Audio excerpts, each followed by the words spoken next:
Hello student, how are you? I hope आप सभी ठीक होंगे।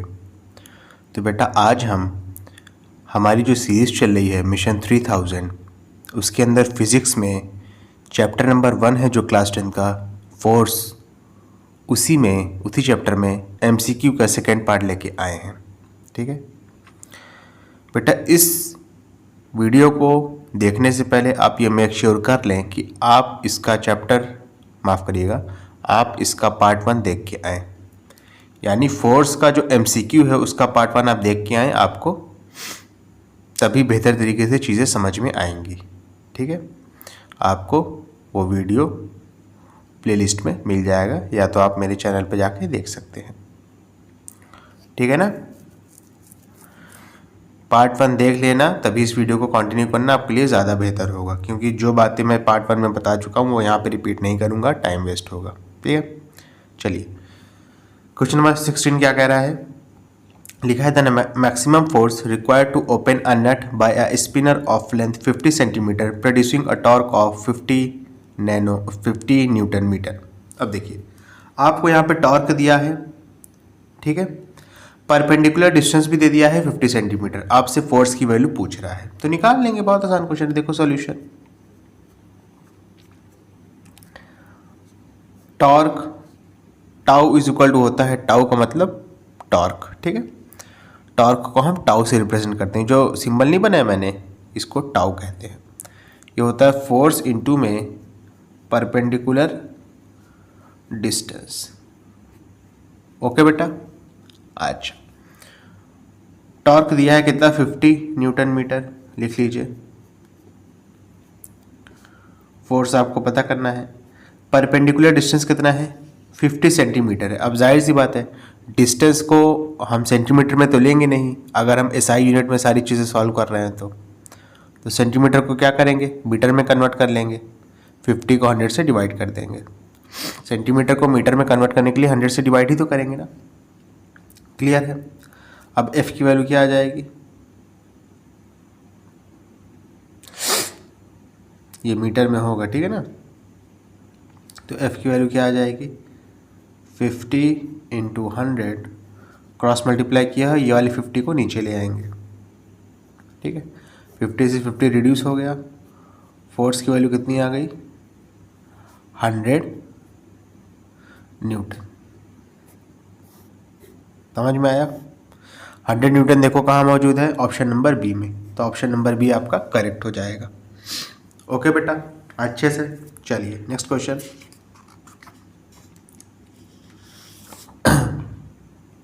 क्या लिखा है जरा देखिए, 10 to the power -10 newton metre को डाइन सेंटीमीटर में कन्वर्ट करना है। ठीक है, देखो बता देता हूँ, बहुत आसान है, समझिएगा। ठीक है, सॉल्यूशन लिख लो यहाँ पे चाहो तो, ये सारी चीज़ें थोड़ा बहुत सॉल्व करनी पड़ेगी, ठीक है, न्यूमेरिकल क्वेश्चन है सारे। तो बेटा 1 न्यूटन होता है 10 टू द पावर 5 डाइन, ठीक है। अच्छा, अगर 1 न्यूटन के आगे मीटर लगा देंगे तो 10 टू द पावर 5 तो डाइन में है, ठीक है। मीटर को सेंटीमीटर में कन्वर्ट करने के लिए क्या करेंगे, 100 से मल्टीप्लाई करेंगे, ये तो समझते हो ना। तो 1 न्यूटन मीटर बेसिकली क्या हो जाएगा, 10 टू द पावर 5 यहाँ पे है, 100 को आप 10 टू द पावर 2 लिख सकते हैं। 10 टू द पावर 5 को अगर मल्टीप्लाई कर दोगे 10 टू द पावर 2 से, तो आपस में पावर क्या होगी, ऐड हो जाएगी, तो 5 और 2 जब ऐड होगा तो 10 टू द पावर 7 हो जाएगा, ठीक है ना। तो होगा 10 की पावर, चाहो तो लिख लो पहले, 10 टू की पावर 5 इंटू में 10 की पावर 2 डाइन सेंटीमीटर। ओके, 100 को 10 की पावर 2 लिख दिया है, पावर ऐड कर दो तो 1 न्यूटन मीटर हो जाएगा 10 to the power 7 dyne centimetre. अगर 1 न्यूटन मीटर में 10 to the power 7 dyne centimetre है तो इतने न्यूटन मीटर में क्या हो जाएगा बताओ, इसको उठा करके 10 टू द पावर 7 से मल्टीप्लाई कर दोगे, यही तो करेंगे ना, डाइन सेंटीमीटर। सॉल्व कर लो इसको, 10⁻10 है और इंटू में 7 है तो 10⁻³ बचेगा। 10⁻³ का मतलब क्या है? 1/10⁻3। ठीक है, 10⁻³ का मतलब क्या है? 1000।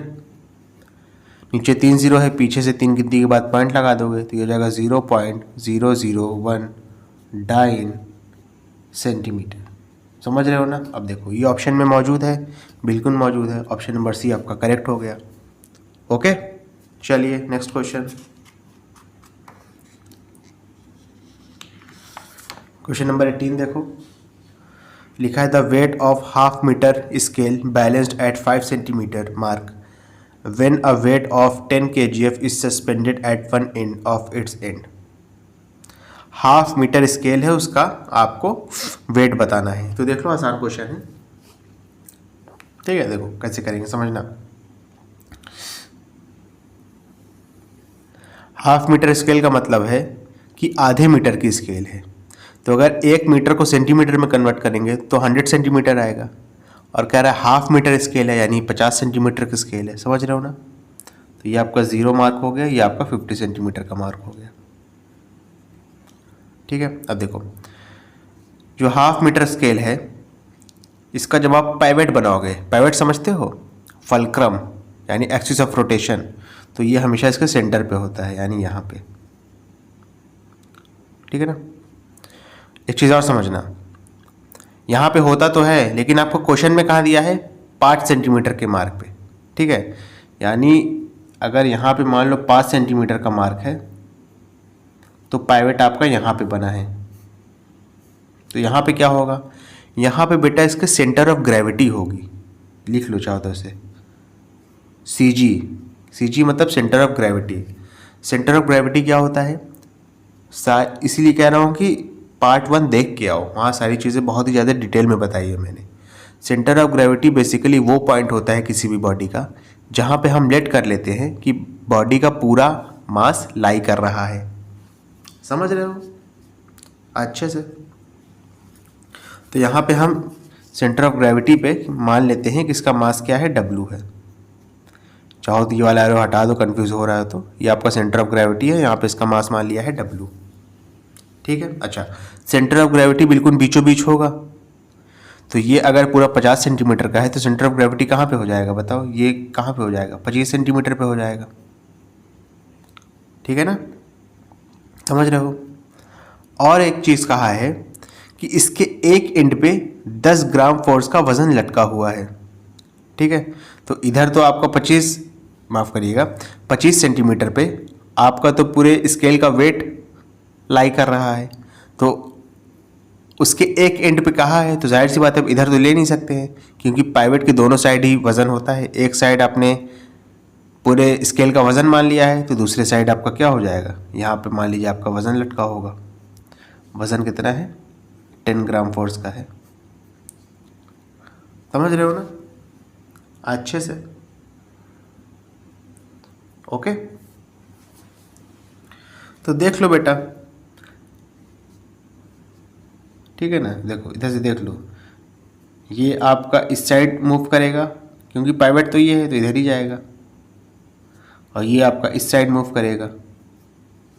ये आपका कौन सा हो जाएगा बताओ ज़रा? एंटी क्लॉकवाइज हो जाएगा। ये कौन सा हो जाएगा? क्लॉकवाइज हो जाएगा।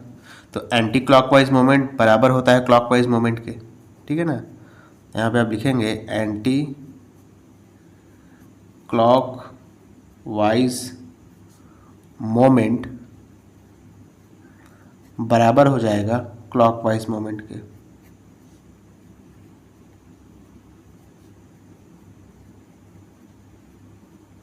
अच्छा, ये हम क्यों कर रहे हैं?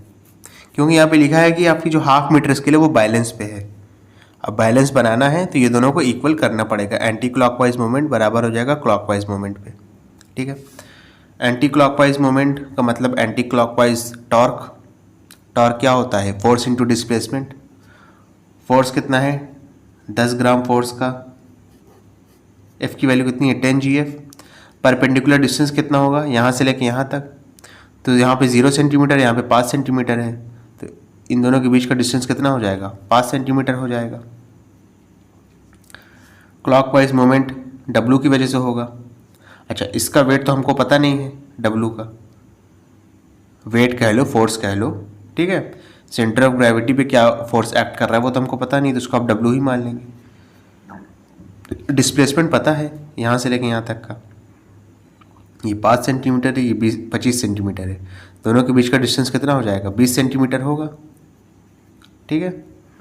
डब्लू की वैल्यू यहाँ से निकाल लो, कितना आ जाएगा, 10 ग्राम फोर्स इंटू में 5 सेंटीमीटर अपॉन में 20 सेंटीमीटर, 20 को इसके डिनोमिनेटर में ले आए, ठीक है। सेंटीमीटर से सेंटीमीटर कटा, 5 1 ज़ा 5 4 ज़ा 2 5 ज़ा 2 2 ज़ा, आंसर कितना आया 5 अपॉन में 2।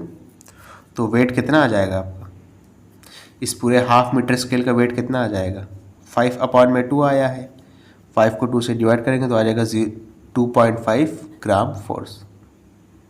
समझ रहे हो ना अच्छे से। कौन सा ऑप्शन हो जाएगा, ऑप्शन नंबर ए आपका करेक्ट हो जाएगा। समझ रहे हो। चलिए नेक्स्ट क्वेश्चन देखिए क्या लिखा है, दिखा है the resultant moment of couple if two equal forces each of 6 newton are acting at a distance of 3 centimetre from the centre. आसान क्वेश्चन है बेटा, देखो कैसे हो जाएगा। अच्छा, resultant moment of couple, resultant moment of couple कह लो या रिजल्टेंट मोमेंट ऑफ फोर्स कह लो, बात सेम है। कपल का मतलब ही होता है कि एक साथ दो फोर्स एक्ट कर रहे हैं, दोनों इक्वल हैं, दोनों अपोजिट डायरेक्शन में और पैरेलली हैं एक दूसरे के, ठीक है ना। तो आप यहाँ पे बेसिकली निकालोगे, सॉल्यूशन लिख लो, लिखोगे यहाँ पे resultant moment of force, resultant moment of, resultant moment of force,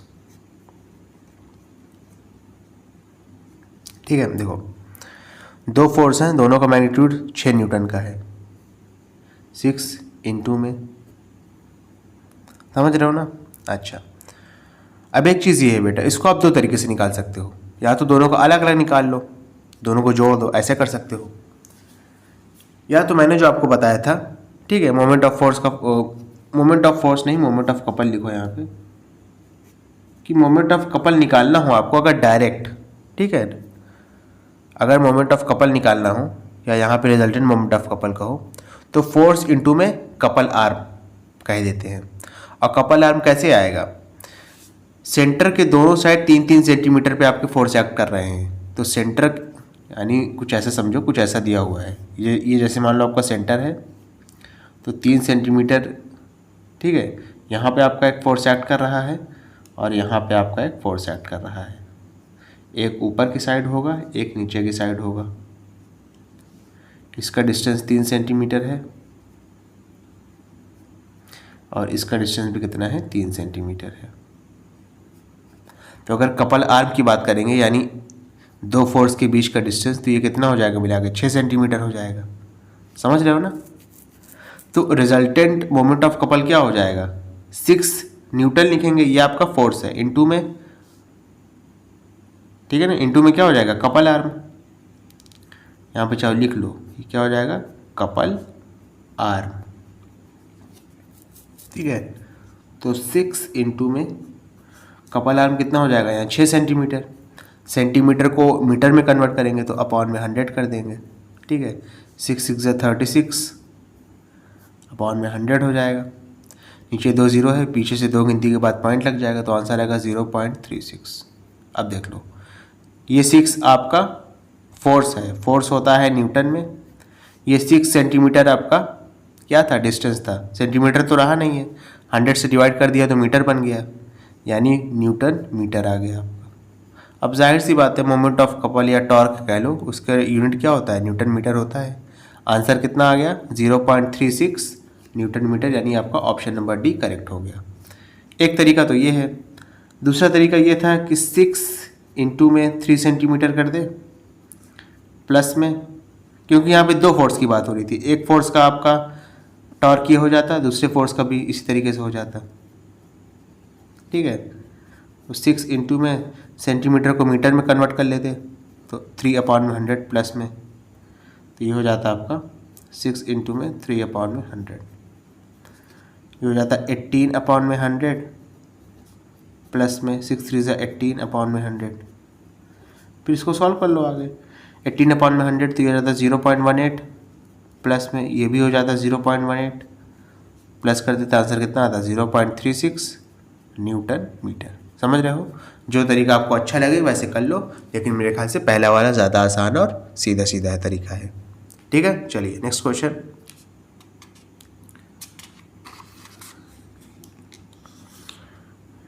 अब देखिए क्वेश्चन नंबर 20 क्या कह रहा है। लिखा है a rectangular thin plate of dimension 3 metre into में 4 मीटर। यानी ये रेक्टेंगल प्लेट है, इसका डायमेंशन आपको दिया हुआ है 3 मीटर और 4 मीटर।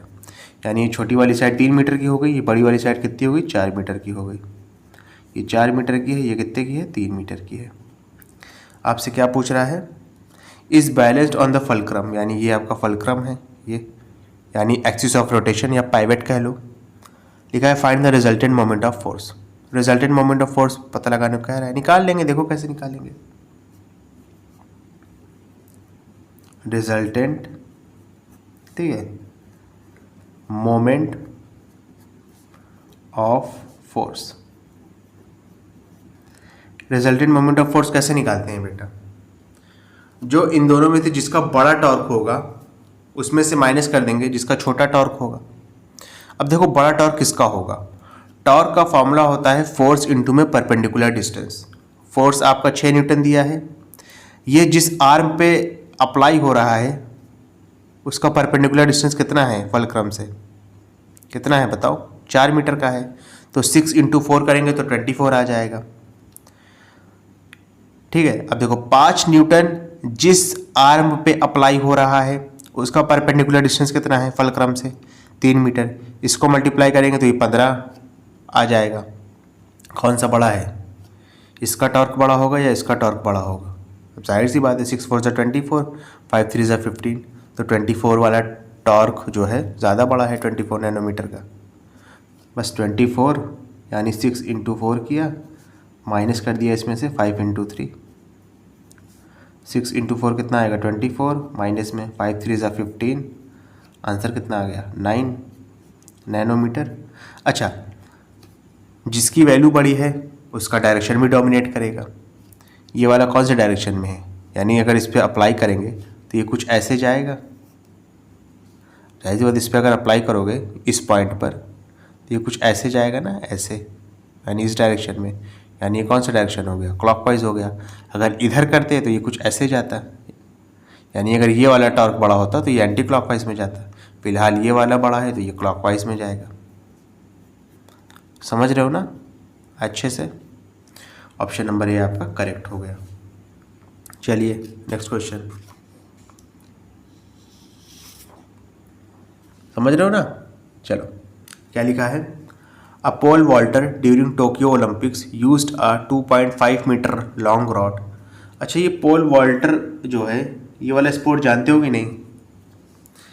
आपने देखो रील वगैरह में देखा होगा, मैंने तो बहुत देखा है, आई डोंट नो आप में कैसी रील आती है।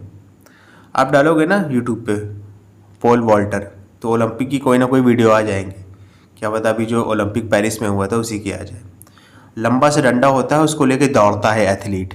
मैं बता रहा हूँ क्या होता है, लंबा से डंडा होता है, उसको लेके दौड़ता है एथलीट। देख लो कैसे मारता है। ऐसे लिया है एथलीट ने, ज़मीन पे ऐसे मारेगा वो, ठीक है, और यहाँ पे इतना बड़ा सा रॉड लगा रहता है। ज़मीन पे वो डंडा ऐसे मारेगा, ऐसे करेगा, ठीक है, यहाँ पे रहेगा एथलीट, इसको पकड़े रहेगा, फिर इधर ऐसे कूद जाएगा। ठीक है, मतलब पीठ के बल यहाँ पे गद्दा बिछा रहता है, इस पर गिर जाता है। इस टाइप का स्पोर्ट्स आपने देखा होगा, एक बार फिर से देख लो। यहाँ पे लंबा से डंडा लगा है, ठीक है, रॉड लगा है, दौड़ते हुए आया, ज़मीन पे मारा, यहाँ पे है वो एथलीट, ऐसे जाएगा, इधर कूद जाएगा। कूद क्या जाएगा, बेसिकली गिर जाएगा, गद्दा नीचे बिछा रहता है। तो इस स्पोर्ट को कहते हैं पोल वॉल्टिंग कहते हैं शायद, और जो इसको करता है ना उसको कहते हैं पोल वॉल्टर। अब समझ गए ना क्या हो रहा है। अच्छा देखो इसमें भी फिजिक्स का इस्तेमाल है। उसके जो रॉड है यानी जिसको लेके दौड़ रहा था वो डंडा है, उसकी लेंथ दी हुई है 2.5 मीटर, ठीक है। उसका वज़न भी दिया गया है 10 kg, ऑल दो उसके वज़न का कोई काम नहीं है। लिखा है if the mass of the pole vaulter was 65 kg। जो लेके डंडा दौड़ रहा था अगर उसका वज़न 65 kg है तो कह रहा है calculate the current moment of force created by the pole vaulter. तो कह रहा है पोल वॉल्टर के द्वारा कितना टॉर्क प्रोड्यूस हुआ वो बताओ। बहुत आसान क्वेश्चन है। देखो, टॉर्क प्रोड्यूस करने का सीधा सीधा फार्मूला है, या टॉर्क निकालने का, फोर्स इनटू में परपेंडिकुलर डिस्टेंस। अब देखो, इस केस में जो फोर्स है ना वो बेसिकली पोल वॉल्टर का वजन है, ठीक है, क्योंकि वही डंडे को लेके दौड़ रहा है और फोर्स कितना अप्लाई होगा उसके वजन के बराबर। उसका वजन कितना हो जाएगा, मास दिया हुआ है आपको, यानी इस केस में देख लो बेसिकली फोर्स क्या हो जाएगा उसके वजन के बराबर, W के बराबर। W क्या होता है, मास इंटू में ग्रेविटी। मास दिया हुआ है 65, G की वैल्यू 10 लेनी है आपको, मल्टीप्लाई कर देंगे, आंसर कितना आ जाएगा 65, ठीक है, न्यूटन।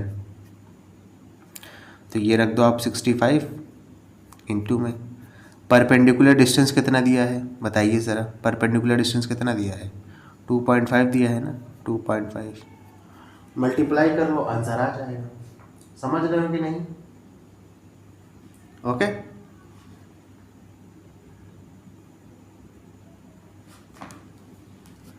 एक मिनट, 65 को 10 से मल्टीप्लाई करो 65 आएगा, 650 आएगा ना, वही मैं देख रहा था, आ क्यों नहीं रहा ये। पॉइंट हटाओगे नीचे, पॉइंट के बाद एक गिनती थी, एक जीरो बढ़ जाएगा, जीरो से जीरो कैंसिल आउट हो गया। 65 को बेटा 25 से अब मल्टीप्लाई कर लो, आंसर कितना आएगा 1625। ये आपका न्यूटन में होता है, ये आपका मीटर में होता है, न्यूटन मीटर आ जाएगा 1625 न्यूटन मीटर। ओके, समझ गए अच्छे से, 1625 न्यूटन मीटर, यानी आपका ऑप्शन नंबर बी करेक्ट हो जाएगा। समझ गए ना? चलो नेक्स्ट क्वेश्चन। बेटा जिसको स्लो लग रहा है ना वो 2x पे देख सकता है, ठीक है, तब भी समझ में आएगा। चैप्टर पढ़ा है तो फिर तो आपको 2x पे देखना चाहिए, टाइम वेस्ट मत करो, 2x पे देखो, ले क्वेश्चन करते जाओ बस। अब देखिए क्वेश्चन नंबर 22 क्या कह रहा है, लिखा है a tap is used to fill bucket of water under a tap as shown in the figure. इस फिगर में एक नलका दिखाया गया है, इस नलके से जाहिर सी बात है बाल्टी भरनी है। लिखा है name the force acting on the tap which produces rotational motion. कह रहा है उस फोर्स का नाम बताओ जिसकी वजह से रोटेशनल मोशन आया है वजूद में, या जो प्रोड्यूस कर रहा है। जिसने प्रीवियस वीडियो देखी है ना इसका पार्ट 1, वो इस क्वेश्चन को बता देगा, क्योंकि मैंने उसमें बताया था कि जो कपल होता है ना उसी की वजह से रोटेशनल मोशन प्रोड्यूस होता है। तो इसका ऑप्शन सीधा सीधा क्या है, कपल है। कपल क्या होता है ये भी आपको पता होना चाहिए। दो फोर्स, ठीक है, इक्वल रहेंगे, अपोजिट डायरेक्शन में एक्ट करेंगे। दो फोर्स इक्वल रहेंगे, अपोजिट डायरेक्शन में एक्ट करेंगे, पैरेलली एक्ट करेंगे एक दूसरे के, तो उन दो फोर्स को आपस में कहते हैं कपल। जैसे बेसिकली यहाँ पे क्या लगेगा, जैसे अगर इसको आप घुमाओगे तो देखो एक साइड से इधर करोगे नल घुमाओगे और एक साइड से इधर नल घुमाओगे, यानी एक फोर्स आप ऐसे लगाओगे तो एक फोर्स ऐसे लगाओगे, और दोनों का मैग्नीट्यूड सेम रहेगा, क्योंकि जो फोर्स का सोर्स है, फोर्स कहाँ से लग रहा है आपकी उंगली से ना, तो दोनों की तरफ ताकत सेम अमाउंट में जाएगी। पैरेलल भी हैं एक दूसरे के, अपोजिट भी हैं डायरेक्शन में, और सेम अमाउंट का फोर्स भी लगेगा, ठीक है ना। इसकी वजह से क्या होगा, इसका रोटेशनल मोशन होगा। समझ गया ना? सेंट्रीपिटल सेंट्रीफ्यूगल मत लगा देना ज़्यादा दिमाग लगा के, सीधे सीधा क्या होगा, कपल। नेक्स्ट देखिए क्या लिखा है। लिखा है एसआई यूनिट ऑफ मोमेंट। अरे बाप रे, ये question I don't know question number 23 करके क्यों दिया है, थोड़ा अच्छा क्वेश्चन देना चाहिए था। मोमेंट का मतलब torque, force into perpendicular distance, इसका क्या होता है, फॉर्मूला होता है, ठीक है। फोर्स आपका न्यूटन में होता है, परपेंडिकुलर डिस्टेंस मीटर में लेंगे, एसआई यूनिट क्या आ जाएगी टॉर्क की, newton metre. Option number B correct हो जाएगा। क्लियर है अच्छे से? ओके, चलो नेक्स्ट क्वेश्चन देखो क्या लिखा है। Clockwise moment produced by a force about a fulcrum is considered to be. फिर वही चीज़, पार्ट 1 देखा होगा तो ये सब क्वेश्चन करने की जरूरत ही नहीं है, ये सब बता दिया था भाई। क्लॉकवाइज मोमेंट को हमेशा नेगेटिव कंसीडर करते हैं प्रिंसिपल साइन एंड कन्वेंशन के हिसाब से, और अगर एंटी क्लॉकवाइज होगा तो उसको पॉजिटिव कंसीडर करेंगे। ठीक है ना। नेक्स्ट क्वेश्चन देखो, a moment of couple has a tendency to rotate the body in an anti clockwise direction, then the amount of couple is taken as.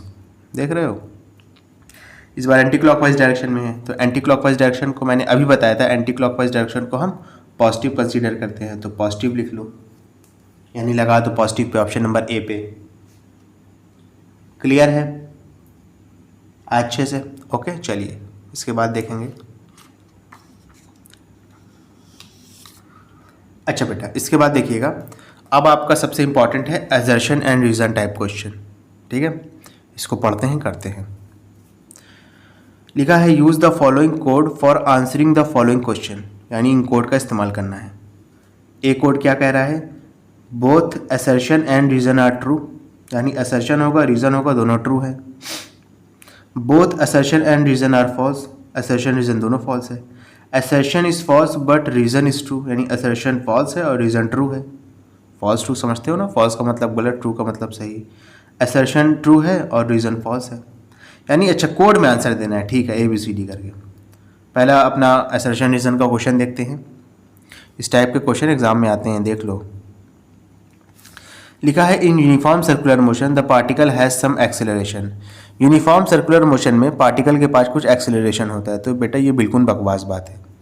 Uniform circular motion में, समझो मेरी बात, uniform circular motion में क्या particle के पास कुछ acceleration होगा? अब देखो, तुम कहोगे सर ने तो बकवास बात बोली, यानी एक्सेलरेशन नहीं होगा। तो बेटा एक्सेलरेशन होगा, क्योंकि यूनिफॉर्म सर्कुलर मोशन में लगातार वेलोसिटी चेंज होती है। क्या मैंने कहा? यूनिफॉर्म एक्सेलरेशन मोशन में लगातार आपकी वेलोसिटी चेंज होती है, और वेलोसिटी चेंज होगी तो जाहिर सी बात है एक्सेलरेशन भी चेंज होगा, क्योंकि एक्सेलरेशन का फॉर्मूला है change in velocity with time. अब वो अलग बात है कि वेलोसिटी का मैग्नीट्यूड चेंज नहीं होता, सिर्फ और सिर्फ डायरेक्शन चेंज होता है, लेकिन उसके बाद भी एक्सेलरेशन तो चेंज हो रहा है, क्योंकि एक्सेलरेशन भी आपका वेक्टर क्वांटिटी है, उसका भी डायरेक्शन होता है, यानी आपका असर्शन तो क्या हो गया, करेक्ट हो गया। समझ रहे हो अच्छे से? सेकंड वाले रीजन देखते हैं। Centripetal force is essential to keep a particle in circular motion. कह रहा है सेंट्रीपिटल फोर्स जरूरी है किसी पार्टिकल को सर्कुलर मोशन में रखने के लिए, तो ये बिल्कुल करेक्ट है बेटा। अगर सेंट्रीपिटल फोर्स नहीं होगा तो कोई भी बॉडी सर्कुलर पाथ में रिवॉल्व कर ही नहीं पाएगी, घूम ही नहीं पाएगी, वो सीधा सीधा निकल जाएगी। वो सर्कुलर पाथ में रिवॉल्व कर पा रही है क्योंकि सेंटर की तरफ उसको एक फोर्स खींच रहा है। कौन? Centripetal force. और वो सेंटर की तरफ आता क्यों नहीं है? एक फोर्स की वजह से, जो कि एक तरीके का सीडो फोर्स है, यानी ऐसा कोई फोर्स होता नहीं है नेचर में, लेकिन उसको अज्यूम किया गया है ताकि न्यूटन का थर्ड लॉ बरकरार रह सके, और उसको आप कहते हैं सेंट्रीफ्यूगल फोर्स। ठीक है, तो आपका असर्शन भी करेक्ट है इसमें और रीजन भी करेक्ट है। समझ रहे हो कि नहीं मेरी बात अच्छे से? ओके, अच्छा, असर्शन भी करेक्ट है, रीजन भी करेक्ट है, तो कौन सा कोड दोगे? Both assertion and reason are true, यानी यहाँ पे कोड अप्लाई होगा ए। इसका आंसर क्या हो गया? फर्स्ट वाले का ए हो गया। ओके, ऐसे इसका आंसर दिया जाता है। सेकंड वाला क्वेश्चन देखो, the turning effect of on the body about an axis is due to the moment of force applied on the body. अच्छा, टर्निंग इफेक्ट बॉडी पे about an axis is due to the moment of force torque applied on the body. जाहिर सी बात है, यानी सीधा सीधा ये कहना चाह रहा है ये कि बॉडी के ऊपर टर्निंग इफेक्ट हमको देखने को मिल रहा है। क्यों? क्योंकि उस पर हमने एक टॉर्क लगाया है। टॉर्क का मतलब उस पर एक फोर्स अप्लाई किया गया है। अब फोर्स कैसे अप्लाई किया गया है? पहले उस बॉडी को एक पॉइंट से फिक्स्ड किया गया है, उसको फलक्रम बनाया गया है उसके एक पॉइंट से, ताकि वो बॉडी एक पॉइंट के अबाउट रोटेट कर सके। तो ये वाला फर्स्ट पॉइंट तो बिल्कुल करेक्ट है। सेकंड क्या है? SI unit of moment is of force is newton metre. तो मोमेंट ऑफ फोर्स का मतलब टॉर्क, टॉर्क की एसआई यूनिट न्यूटन मीटर होती है, बिल्कुल होती है, अभी इस चैप्टर में हमने देखा। तो इसका भी क्या हो जाएगा? ठीक है, इसका भी आंसर क्या हो जाएगा? Both assertion and reason is true. समझ रहे हो ना? इसका भी आंसर क्या हो जाएगा? Both assertion and reason is true.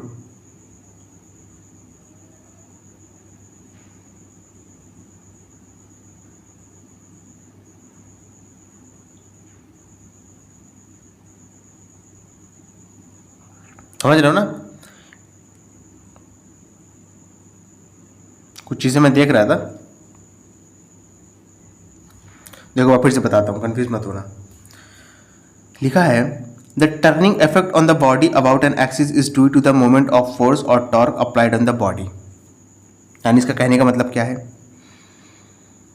कि जो बॉडी पे जो टर्निंग इफेक्ट हमको देखने को मिल रहा है वो क्यों मिल रहा है? क्योंकि बॉडी पर टॉर्क अप्लाई किया गया है। टॉर्क का मतलब कि पहले आपकी बॉडी को एक जगह फिक्स्ड किया गया है, फिर उस पर हम फोर्स लगा रहे हैं। तो ये तो बिल्कुल करेक्ट है। और एसआई यूनिट टॉर्क का न्यूटन मीटर होता है। तो आप इसका ऑप्शन क्या हो जाएगा? Option number A. असर्शन भी करेक्ट है, रीजन भी करेक्ट है। ए आपने लिख दिया, यानी both assertion and reason are true, यानी करेक्ट है। ठीक है ना? चलो नेक्स्ट। अब देखो मैं इस पेज को यहीं पे रख रहा हूँ अपने बगल में ही, ठीक है, ताकि मैं आपको ये चीज़ें दिखा सकूँ। थर्ड वाला देखो, ये जो 5 क्वेश्चन है ना बहुत अच्छे हैं, क्योंकि असर्शन रीजन टाइप क्वेश्चन हर एग्जाम में आता ही आता है। तो इसको करने का बस ढंग सीख लो, क्योंकि जो स्टेटमेंट है ये तो आप जानते ही होंगे, क्योंकि जाहिर सी बात है कोई हवा में तो है नहीं, ज़्यादातर चीज़ें चैप्टर से ही ली गई हैं। लेकिन इसको कैसे अप्लाई करना है ये सीख लो। थर्ड वाला पढ़ो, देखो क्या कह रहा है। लिखा है equilibrium means either the body is at rest और इन यूनिफॉर्म मोशन। कह रहा है इक्विलिब्रियम का मतलब ये है या तो बॉडी रेस्ट पे होगी, जिसको आप स्टैटिक इक्विलिब्रियम कहते हैं, या तो बॉडी मोशन में होगी, जिसको आप डायनेमिक इक्विलिब्रियम कहते हैं। अच्छा, क्या ये करेक्ट है? तो ये बिल्कुल गलत है बेटा।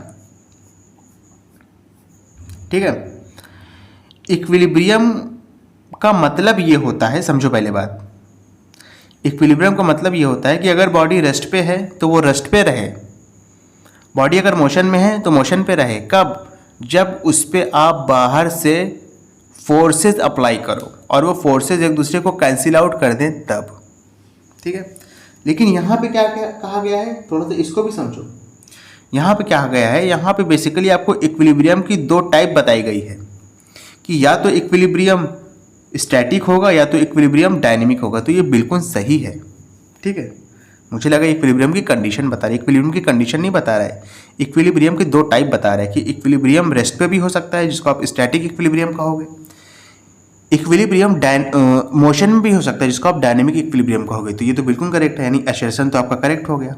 सेकेंड देखिए, रीजन लिखा है when the resultant force is 0 और there is no imbalance force the body is said to be in equilibrium. अच्छा, ये भी समझो थोड़ा सा। कह रहा है जब रिजल्टेंट फोर्स 0 होगा और कोई भी इम्बैलेंस फोर्स नहीं होगा तो बॉडी आपकी इक्विलिब्रियम में होगी। बिल्कुल करेक्ट है बेटा। यहाँ पे कंडीशन बता रहा है कि बॉडी आपकी इक्विलिब्रियम में कब होगी। समझो जरा, बॉडी आपकी इक्विलिब्रियम में कब होगी? जब आपका जो बॉडी का स्टेट है, चाहे वो रेस्ट पे हो चाहे मोशन पे हो, वो डिस्टर्ब ना हो। और डिस्टर्ब करेगा कौन? डिस्टर्ब जाहिर सी बात है जो बाहर के एक्सटर्नल फोर्स है वही तो आके करेंगे। और अगर एक्सटर्नल फोर्स का रिजल्टेंट ही, यानी सारे एक्सटर्नल फोर्स अगर एक दूसरे को कैंसिल आउट कर दे आपस में, तो वो डिस्टर्ब कर नहीं पाएंगे। और जब डिस्टर्ब कर नहीं पाएंगे तो आपकी बॉडी इक्विलिब्रियम में होगी। यानी इसका असर्शन भी करेक्ट है, रीजन भी करेक्ट है। ऑप्शन नंबर ए इसमें भी होगा। समझ रहे हो अच्छे से? ओके, चलो फोर्थ वाला देखो। लिखा है the moon revolving around the earth is in dynamic equilibrium. कह रहा है मून जब अर्थ के अराउंड रिवॉल्व करता है, क्या वो डायनेमिक इक्विलिब्रियम का एग्जाम्पल है? तो बिल्कुल है बेटा। मून जब अर्थ के अराउंड रिवॉल्व करता है ना, तो उसको आप कह सकते हो कि वो यूनिफॉर्म सर्कुलर मोशन कर रहा है। और यूनिफॉर्म सर्कुलर मोशन में जो 2 तरीके के फोर्स होते हैं, एक होता है सेंट्रीपिटल फोर्स, एक होता है सेंट्रीफ्यूगल फोर्स, वो कहीं ना कहीं एक दूसरे को कैंसिल आउट कर देते हैं। ठीक है, ऑल्दो जो सेंट्रीफ्यूगल फोर्स है उस तरीके का कोई फोर्स असल में एग्जिस्ट नहीं करता है, लेकिन न्यूटन के 3rd लॉ को बरकरार रखने के लिए साइंटिस्टों ने ऐसा लेट कर लिया कि ऐसा भी कोई एक फोर्स होता है जो सेंटर से बाहर की तरफ जाता है। ठीक है, तो फर्स्ट वाला आपका बिल्कुल करेक्ट है। सेकंड वाला रीजन क्या कह रहा है, for a body to be in equilibrium, किसी भी बॉडी को इक्विलिब्रियम में होने के लिए the resultant of all forces acting on the body should be positive. ये तो गलत हो गया। किसी भी बॉडी को इक्विलिब्रियम में होने के लिए सारे फोर्सेस का रिजल्टेंट जो उस बॉडी पे एक्ट कर रहे हैं वो जीरो होना चाहिए, जैसा कि यहाँ लिखा था, लेकिन यहाँ पे कह रहा है कि जीरो नहीं हो सकता, यानी उसकी कोई वैल्यू आनी चाहिए, पॉजिटिव आनी चाहिए, तो ये तो गलत हो गया। तो इसमें आप क्या कहोगे, असर्शन तो करेक्ट है लेकिन रीज़न गलत है। तो ऑप्शन देख लेते हैं कौन सा है, देख लो। ठीक है, देखो, assertion is true but reason is false, तो ऑप्शन नंबर डी हो जाएगा इसमें। समझ रहे हो अच्छे से। फिफ्थ वाला देखो, अच्छा ये वन ऑफ द कंट्रोवर्शियल है, ये one of the controversial question है, ठीक है, समझना इसको, कोशिश करूंगा समझाने की, अगर फिर भी ना समझ में आए तो बताना कमेंट बॉक्स में। लिखा centripetal and centrifugal forces don't act at the same time. Centripetal और सेंट्रीफ्यूगल फोर्सेस एक ही समय पर एक्ट नहीं करते हैं, तो ये तो गलत है बेटा मेरे ख्याल से, एक ही समय पर एक्ट करते हैं। कोई बॉडी अगर सर्कुलर मोशन कर रही है, यूनिफॉर्म सर्कुलर मोशन, ठीक है, तो एक ही वक्त पे आपका सेंट्रीपिटल फोर्स भी एक्ट करेगा और सेंट्रीफ्यूगल फोर्स भी एक्ट करेगा। सेंट्रीपिटल फोर्स उस बॉडी को सर्कुलर पाथ में रखता है, सेंटर की तरफ डायरेक्ट करके। अब वो बॉडी सेंटर की तरफ बिल्कुल आ क्यों नहीं जाती है, क्योंकि एक बाहर की तरफ फोर्स एक्ट होता है, ठीक है, जो उस बॉडी को सेंटर की तरफ ना बुला करके बॉडी को रेडियली क्या करता है, मतलब रेडियली कह रहा हूँ, टेंजेंशियली आगे की तरफ भेजता है। यानी समझो कुछ, फिर से बता देता हूँ। देखो ये सारी चीज़ें हम इसके जो पहली वीडियो थी ना उसमें पढ़ के आए थे, लेकिन फिर से बता देता हूँ। देखो अगर मान लो कोई बॉडी यहाँ पे है, इसका सेंटर है, और आप यहाँ पे मान लो वो कर रहे हो, तो एक इनवर्ट फोर्स लगता है, इसको आप कहते हैं सेंट्रीपिटल फोर्स, सेंट्रीपिटल फोर्स, ठीक है। और एक बाहर की तरफ फोर्स लगता है, ठीक है, जो इस बॉडी को यानी आपको दौड़ने में मदद करेगा, टेंजेंशियली आगे मूव कराएगा, और इसको कहते हैं सेंट्रीफ्यूगल फोर्स। क्या कहते हैं, सेंट्रीफ्यूगल फोर्स। और एक चीज़ और समझिएगा, ये जो सेंट्रीफ्यूगल फोर्स है ना, इस टाइप का, यानी फिक्शियस है। फिक्शन जानते हो ना, जिसका असलियत से वास्तविकता से कोई भी लेने देना ना हो, असलियत से कोई भी लेने देना ना हो, इसको बस ऐसा लेट किया गया कि ऐसा कोई फोर्स है। अच्छा, लेट क्यों किया गया है, न्यूटन के थर्ड लॉ को बरकरार रखना था, इस वजह से लेट किया गया है, उसका थर्ड लॉ वायलेट ना हो। Every action has an equal and opposite reaction. अगर कोई एक फोर्स है सेंट्रीपिटल फोर्स जो अंदर की तरफ आ रहा है, तो जाहिर सी बात है कोई एक ऐसा फोर्स भी होगा जो बाहर की तरफ एक्ट करेगा और इस बॉडी को आगे बढ़ने में मदद करेगा, ठीक है। यानी पहला वाला असर्शन तो गलत हो गया, दोनों सेंट्रीपिटल और सेंट्रीफ्यूगल एक ही वक्त पर एक्ट करते हैं बॉडी पे। नेक्स्ट क्या है, इन circular motion the centripetal and centrifugal forces acting in opposite direction balances each other. Circular motion में, समझो मेरी बात, सर्कुलर मोशन में सेंट्रीपिटल और सेंट्रीफ्यूगल फोर्स अपोजिट डायरेक्शन में एक दूसरे को बैलेंस कर देते हैं। अब देखो, अगर आप झटके में पढ़ोगे ना तो इसको सही कर दोगे। अगर आपने झटके में ये रीज़न पढ़ा क्वेश्चन नंबर 5 का, तो आप इसको सही कर दोगे, लेकिन इसकी बारीकी को समझो। इसीलिए मैंने कहा था ये थोड़ा सा कंट्रोवर्शियल है, इसको समझाने की कोशिश करता हूँ, समझना। ये भी रॉन्ग है, ये वाला स्टेटमेंट, पहले वाला तो रॉन्ग हो गया, समझ में आ गया, दूसरा वाला भी रॉन्ग है। रॉन्ग इस वजह से है बेटा कि पहली चीज़ मैंने बताया कि सेंट्रीफ्यूगल फोर्स नाम का तो कोई चीज़ होती ही नहीं है। न्यूटन के थर्ड लॉ को बरकरार रखने के लिए कि उसका थर्ड लॉ वायलेट ना हो, सेंट्रीफ्यूगल फोर्स नाम की एक चीज़ इजाद की गई है साइंटिस्टों द्वारा कि एक ऐसा भी फोर्स होगा जो बॉडी को बाहर की तरफ पुश करेगा, जिसकी वजह से बॉडी टेंजेंशियली आगे चल जाती जाएगी, ठीक है। तो सीधा सीधा मतलब ये है कि हमने कह तो दिया है कि बाहर की तरफ पुश कर रहा है, लेकिन सेंट्रीफ्यूगल फोर्स की वजह से असल में हो क्या रहा है, असल में जो है आपकी बॉडी जो है टेंजेंशियली आगे जा रही है, यानी रेडियली क्या हो रही है, रेडियली ये आगे बढ़ रही है। रेडियली मतलब थोड़ा थोड़ा करके हर पॉइंट पे सेंट्रीफ्यूगल फोर्स अप्लाई होगा, जो क्या करेगा, बॉडी को आगे की तरफ पुश करेगा। तो यहाँ पे ये कहा गया कि अपोजिट डायरेक्शन में एक दूसरे को बैलेंस करता है। तो बैलेंस करने का यहाँ बेसिकली काम नहीं है। सेंट्रीफ्यूगल फोर्स अगर है भी ऐसे तो ये एक फिक्शियस फोर्स है, लेकिन अगर मान लेते हैं सेंट्रीफ्यूगल फोर्स है भी असल में, एक टाइम के लिए लेट कर लो कि है, तो उसका काम क्या है? उसका काम है कि बॉडी को आगे की तरफ ढकेलना, ताकि बॉडी सर्कुलर मोशन में चलती जाए। ठीक है, तो ये हम डायरेक्ट नहीं कह सकते हैं कि सेंट्रीपिटल और सेंट्रीफ्यूगल फोर्स का डायरेक्शन अपोजिट होता है, क्योंकि आप यहाँ पे देख ही रहे हैं कि सेंट्रीफ्यूगल फोर्स का डायरेक्शन इस डायरेक्शन में है, ना कि ऐसे। हाँ, बस ये ज़रूर है कि सेंट्रीफ्यूगल फोर्स जो है ये सेंट्रीपिटल फोर्स के सोर्स पे लगता है। सेंट्रीपिटल फोर्स का सोर्स क्या है, यानी ये किस पे अप्लाई हो रहा है? इस पे हो रहा है ना, इस आदमी पे जो दौड़ रहा है, तो सेंट्रीफ्यूगल फोर्स भी इसी पे अप्लाई होगा। समझ रहे हो? कोशिश की है समझाने की, बस सीधा सीधा ये समझ लो। अगर ये मोटी मोटी बात समझ गए तो इस क्वेश्चन को कर लोगे। बात यह है कि भैया सेंट्रीपिटल फोर्स अंदर की साइड है। सेंट्रीफ्यूगल फोर्स का बेसिकली काम क्या है कि जो बॉडी आपकी जो मोशन कर रही थी ना, इसको बस टेंजेंशियली हर मोमेंट पे ये आगे बढ़ाता जाए, ताकि ये इस सेंटर की तरफ ना करके अपना काम करती रहे, यानी सर्कुलर पाथ में दौड़ती रहे। क्लियर है बेटा अच्छे से? यानी इसका असर्शन भी रॉन्ग है और रीज़न भी रॉन्ग है। ठीक है, तो देख लेते हैं कौन सा ऑप्शन है। असर्शन इज फॉल्स, नहीं, ये ऑप्शन नंबर बी होगा। Both assertion and reason are false, तो आपका ये ऑप्शन नंबर बी हो जाएगा। क्लियर है अच्छे से?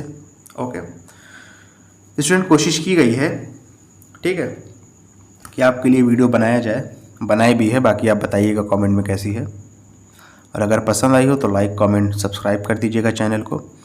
ना भी करेंगे तो चलेगा, बस इस वीडियो को ज़रूरतमंद बच्चों तक ज़रूर पहुंचाया जाए, बस मेरी आपसे ये इल्तिजा है। क्लियर है बेटा? चलिए, थैंक यू।